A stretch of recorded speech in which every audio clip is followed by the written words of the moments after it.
Part 17. Kenyataan yang lain. Ternyata orang yang aku cintai di masa lalu kini kembali hadir mengisi hati yang sedang dalam kesendirian. Dia mampu membangkitkan jiwa yang hampir rapuh karena telah mendapatkan ketidakadilan. Hanya dirinya yang dapat membuatku tertawa saat Mas Arif melakukan kekasaran beberapa minggu yang lalu. Laki-laki masa kecil yang dulu selalu membuatku tersenyum kini ada dalam pikiran. Aku berharap setelah proses perceraian dengan Mas Arif selesai, aku akan mencari kebahagiaan bersama pria idaman dari desa nenek tersebut. Hari ini, aku menyempatkan waktu untuk berkunjung ke rumah Kak Radit dan Kak Ayu. Kebetulan sang kakak ipar tidak sedang banyak pasien. Tadi dia mengirim pesan telah memasak makanan kesukaanku. Kak Ayu membuka praktik di rumah sendiri. Dia merupakan lulusan akademi kebidanan dari kota lain. Pertemuannya dengan Kak Radit saat menjalankan magang di rumah sakit. Kakakku tersebut berprofesi sebagai dokter. Aku merasa malu karena tidak menyelesaikan kuliah atas permintaan Mas Arif kala itu. Aku berusaha menjadi istri yang berbakti dan menghormati suami. Gak apa-apa ya sayang, kuliahnya dipending dulu. Kamu fokus aja untuk suami dan niat memiliki momongan. Jangan terlalu capek dan banyak mikir supaya kita secepatnya punya anak. Kalimat itu yang Mas Arif lontarkan kala itu. Iya mas, aku ngikut aja. Yang penting terbaik untuk rumah tangga kita. Aku menuruti permintaannya. Terima kasih ya sayang. Kamu bisa memahami apa maksud dan tujuanku. Iya mas. Ketika itu, aku berpikir ingin melakukan yang terbaik untuk Mas Arif. Aku berharap agar dia tetap menganggapku sebagai istri yang dapat memenuhi keinginan suami, walaupun sebenarnya hati ini sangat berat meninggalkan bangku kuliah. Akan tetapi, ilmu dapat dikejar kapan saja bila kita mampu melakukannya. Sekarang aku ingin kembali meraih impian dan cita-cita yang sangat kudambakan sejak dulu. Aku ingin menjadi tenaga pengajar dalam mata pelajaran matematika. Ternyata cita-citaku dan Chandra sama, ingin menjadi seorang pendidik. Namun dulu dia tidak pernah mengatakan apa yang dia impikan. Padahal aku sudah jujur menceritakan kepadanya kalau aku ingin menjadi seorang guru. Walaupun dia selalu berhasil membuatku tertawa dan merasa bahagia, tetapi menurutku dia laki-laki yang tertutup.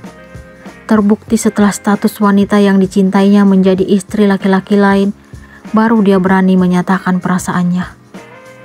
Cita-cita kamu apa, Al? Tanya Chandra saat itu. Aku pengen jadi guru, jawabku dengan semangat. Kamu cita-citanya apa, Ndra? Aku balik bertanya. Ada deh, yang pasti ingin tetap kembali ke desa ini dan bekerja di sini. Curang ah, pakai rahasia segala. Aku memajukan bibir karena merasa kesal mendengar jawabannya. Kok kamu bilangnya curang sih? Kalau bukan curang, namanya apa dong? Aku hanya ingin kasih kejutan ke kamu. Apaan sih? Kamu ada-ada aja. Saat itu, aku merasa bangga karena laki-laki yang sangat dekat denganku ingin memberikan kejutan. Sangat benar kalau impian Chandra merupakan kejutan untukku, karena ternyata kami memiliki cita-cita dan harapan yang sama. Laki-laki itu mampu memberikan sesuatu yang tidak pernah terpikirkan sama sekali. Jika mengingat semua tentang dia, rasa sakit seketika hilang dengan sendirinya. Aku hampir lupa kalau kenyataan pahit baru terjadi, di mana Mas Arif lebih memilih Alexa. Kebersamaan yang telah lama terbina tidak berarti apa-apa untuknya. Aku ikhlas, tetapi masih terasa sakit menghujam jantung ini. Akhirnya, perjalananku berakhir di rumah Kak Radit. Aku segera memarkirkan mobil lalu turun. Kemudian menghampiri Kak Ayu yang telah menunggu di depan teras. Hai Kak, sapaku, lalu kami berpelukan. Yuk kita langsung ke dalam aja, ajak Kak Ayu lalu melepas pelukan. Kami beranjak meninggalkan teras, lalu memasuki istana cinta milik Kak Radit dan Kak Ayu. Kami langsung menuju ruang makan, karena ternyata Kak Ayu telah menyiapkan semuanya. Kami duduk berhadapan. Kak Ayu mengisi mangkuk yang sudah tersedia. Aku sangat bangga dan bersyukur memiliki kakak ipar yang baik dan perhatian seperti wanita itu. Kak Radit sangat beruntung memiliki pendamping hidup seperti dirinya.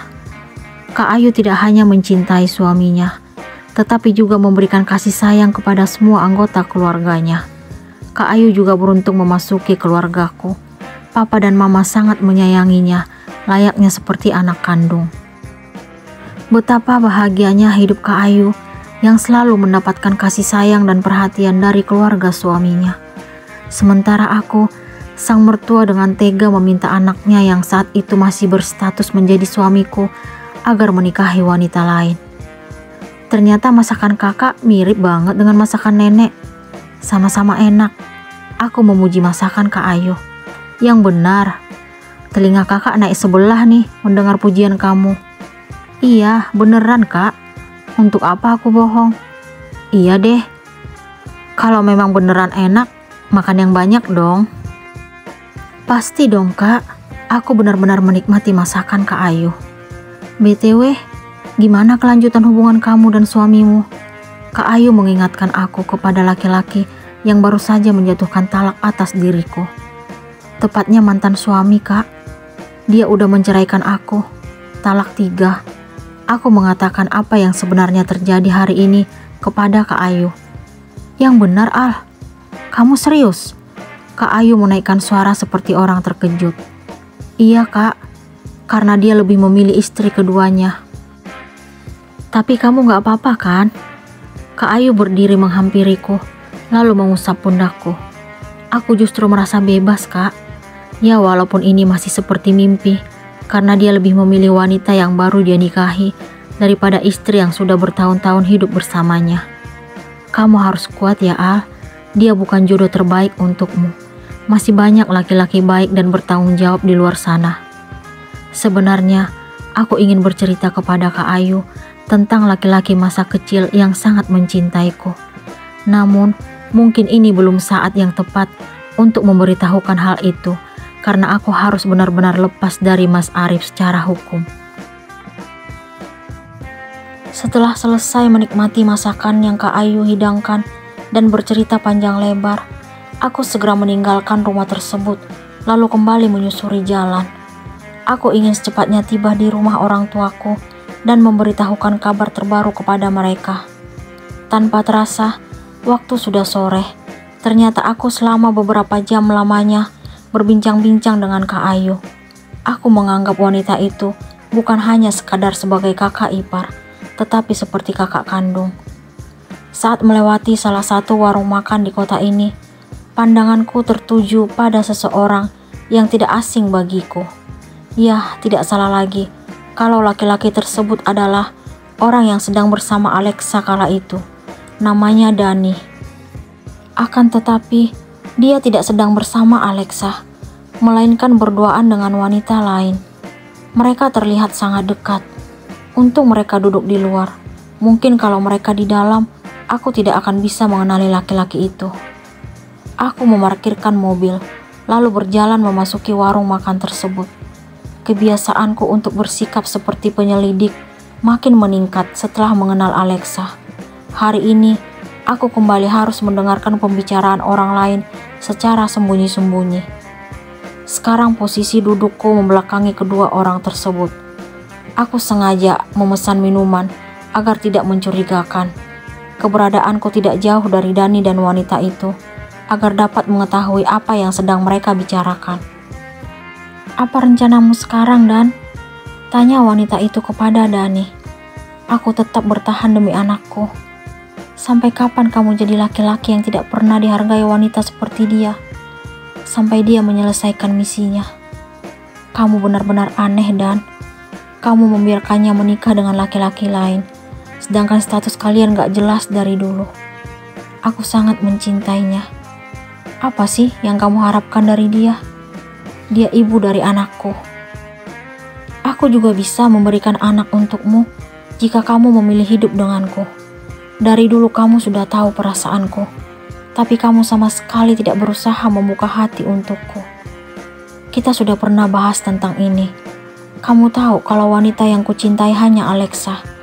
Aku akan tetap bertahan walaupun orang tuanya tidak pernah menyetujui hubungan kami. Terus, bagaimana dengan keadaan papanya sekarang? Masih tetap sama. Maksud kamu masih gila? Iya. Kenapa kamu tidak membuka mata melihat apa yang terjadi di sekelilingmu? Lihat keadaan kamu sekarang. Benar-benar sangat jauh berbeda dari yang dulu. Wanita itu menaikkan suaranya. Aku gak pernah mengharapkan hidup seperti ini, tapi keadaanlah yang memaksa. Semenjak papanya Alexa pailit, aku juga akhirnya kembali hidup miskin dan menderita. Kenapa masih tetap bertahan? Karena aku mencintai Alexa dan anak kami. Walaupun mengetahui kebenaran bahwa wanita yang kamu cintai tidur dengan laki-laki lain. Stop Bella, aku gak mau mendengar kalimat itu lagi keluar dari mulutmu. Dani menaikkan suaranya. Itu kenyataan. Apalagi yang kamu harapkan dari wanita itu? Dia bukan lagi Alexa yang serba mewah, yang mampu memberikan segalanya untukmu. Saat ini hanya aku yang bisa melakukan hal itu. Yang penting kamu lepasin dia dan hidup bersamaku. Maaf, aku gak bisa melakukan apa yang kamu minta. Kalau kamu masih tetap membicarakan hal itu, jangan hubungi aku lagi. Aku sungguh tidak mengerti dengan jalan pikiranmu, Dani. Aku melihat ke arah belakang. Ternyata wanita yang bernama Bella tersebut akhirnya meninggalkan Dani. Aku makin bingung dengan apa yang mereka bicarakan. Dari perbincangan kedua orang itu, aku dapat menyimpulkan bahwa sepertinya Dani sangat mencintai Alexa. Betapa bahagianya wanita seperti dia, dicintai dua orang laki-laki secara bersamaan. Dia berhasil membuat dirinya menjadi pilihan dibandingkan perempuan lain, termasuk aku. Buktinya tadi Dani tetap memilih Alexa di depan Bella.